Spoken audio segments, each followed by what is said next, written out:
বিশ্বকাপের জন্য জয়ের প্রস্তুতি শেষ করলো আর্জেন্টিনা। বিশ্বকাপের জন্য জয়ের প্রস্তুতি শেষ করলো আর্জেন্টিনা। এএফপি আইসল্যান্ডের বিপক্ষে 3-0 গোলে জয়ে বিশ্বকাপের শিরোপা ধরে রাখার লক্ষ্য প্রস্তুতি সম্পন্ন করেছে আর্জেন্টিনা। প্রস্তুতি ম্যাচ, বাছাই পর্বে ধারাবাহিক পারফরম্যান্স এবং অভিজ্ঞ তরুণ খেলোয়াড়ের সমন্বয়ে দলটি এবারও শিরোপার অন্যতম প্রধান দাবিদার। বিশেষ করে লিওনেল মেসির নেতৃত্বে আর্জেন্টিনা দলকে বাড়তি আত্মবিশ্বাস দিচ্ছে।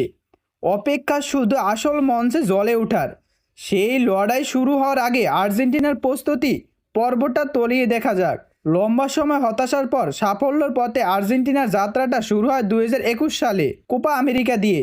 ব্রাজিলকে 1-0 গোলে হারিয়ে সেবার দক্ষিণ আফ্রিকার নেতৃত্বে দখল নেয় আর্জেন্টিনা। এরপর ফিনালিসিমা ম্যাচে ইউরোপের চ্যাম্পিয়ন ইতালিকে হারিয়ে আরেকটি আর্জেন্টিনা ট্রফি জেতেন মেসি। তবে মেসির মূল লক্ষ্য ছিল বিশ্বকাপ শিরোপা। সেই লক্ষ্যই লিওনেল স্কালোনির অধীনে 2022 সালে কাতার বিশ্বকাপ খেলতে যায় আকাশী নীল শিবির। সেখানে সৌদি আরবের বিপক্ষে ট্র্যাজিক হার দিয়ে মিশন শুরু করলেও শেষটা হয়েছিল মেসির হাতে ট্রফি ওঠার মধ্য দিয়ে। বিশ্বকাপ শিরোপা জিতে চূড়ান্ত লক্ষ্য অর্জন করলো আর্জেন্টিনা, কিন্তু সেখানেই থেমে যায়নি।